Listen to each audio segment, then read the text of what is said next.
Hello everyone, welcome back to Carnage Reviews. My name is Eric and I hope you're hungry because today we look at Leatherface, Texas Chainsaw Massacre Part 3.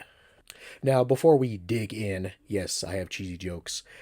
Just a quick reminder that if you have not done so already, please consider subscribing to the channel. It's the best way to keep up to date with everything going on here at Carnage Reviews. Just click that subscribe button and then hit the little bell notification icon to be notified when I upload new content. If you wish to support the channel further, I do have a Buy Me a Coffee page. A link to that will be in the description below. Leatherface, Texas Chainsaw Massacre 3 was directed by Jeff Burr and written by splatterpunk author David J. Scow. It stars Kate Hodge, William Butler, Ken Foree, Viggo Mortensen, Joe Unger, and R.A. Meeloff. Leatherface, Texas Chainsaw Massacre 3 centers around a young couple from L.A. driving through Texas.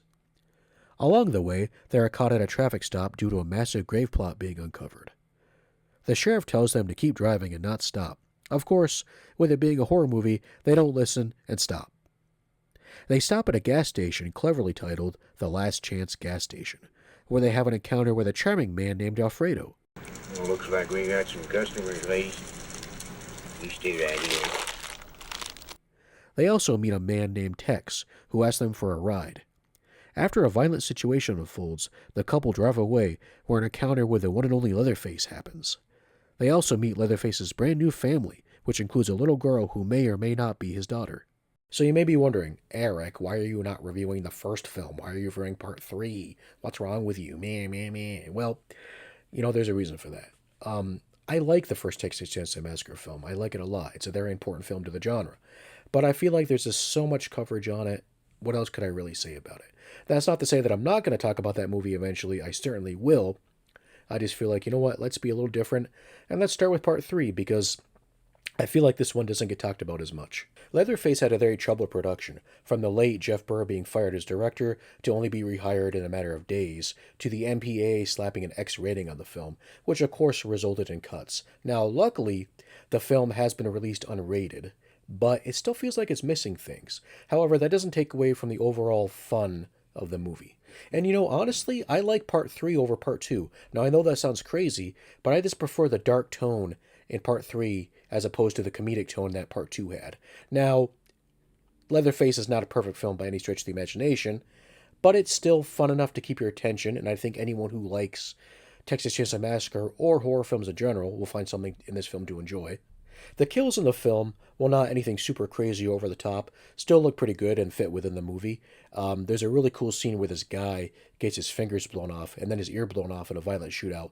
And at the beginning of the film, we see a body pit, and the corpses in the body pit look pretty gruesome. Now, I will say that in part 2, the family was more developed and the dynamic was better, I think. But part 3, the family here is very interesting. They're very dark and sadistic and unforgiving, as opposed to the cartoonish way that the family in TCM2 was presented. I wish the film focused a bit more on the family so we could learn more about them. Now, I know typically with horror films, the unknown and mysterious is more effective. It makes things more scary. However, the new family and Leatherface are the most interesting parts of the film. So Leatherface, Texas Chainsaw Massacre Part 3 was meant to kind of re-jumpstart the series with more films to follow after that. So my guess is maybe they were planning to have these characters in future films, and we will learn more about them over time. Unfortunately, though, we didn't get that. The next film we got after Leatherface was Texas Chainsaw Massacre and the New Generation, which is fucking terrible. Gunnar Hansen will always be Leatherface. However, R.A. Meeloff does a really good job of the role. He's a big dude, so he comes off as very menacing and scary. He can be very violent and sadistic one minute, but also very innocent and childlike the next, which is perfect for Leatherface. One of my favorite scenes with Leatherface is when he's sitting in this little shed thing, and he's working on this little educational computer thing for kids.